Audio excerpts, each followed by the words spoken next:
This year's Crafoord Prize in Biosciences celebrates the discovery of the smallest photosynthetic organism in the world.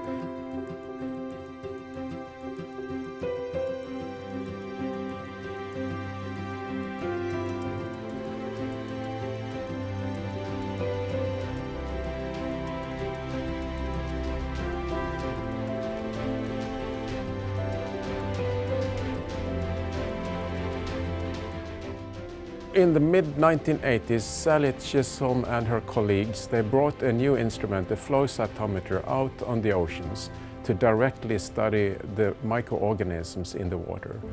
And they found a weak signal, which first they thought was a mistake, but later on they realized that this was the signal of the world's most abundant photosynthetic organism.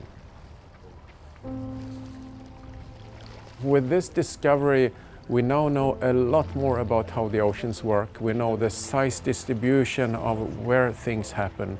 We know that a lot is at a very small microbial scale. You find 100 million of it in every liter of seawater at most, and it produces as much organic matter as all the croplands of the world.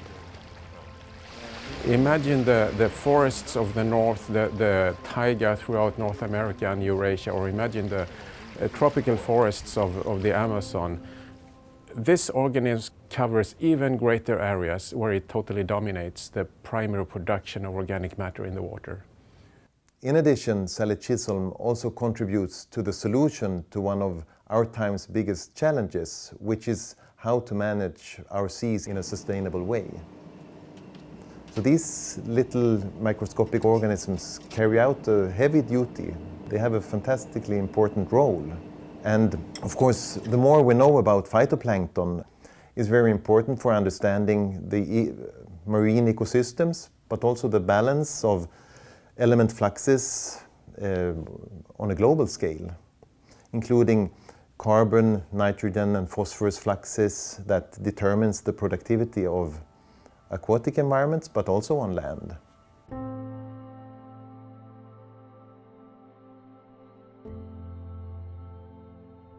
And one of the key components of these enormous oceanic ecosystems are Prochlorococcus, which Sallie Chisholm discovered.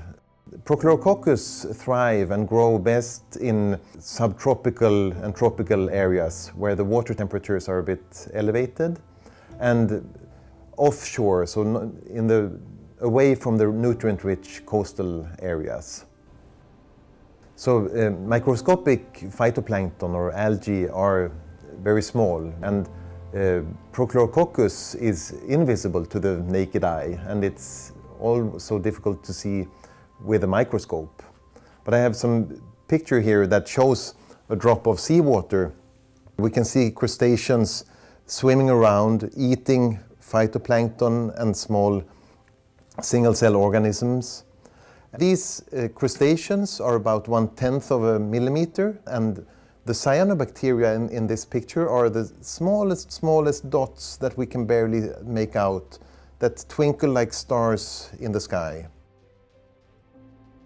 In addition to her fundamental research, Sallie Chisholm has written a series of children's books telling about her findings about the ocean ecosystem to younger generations.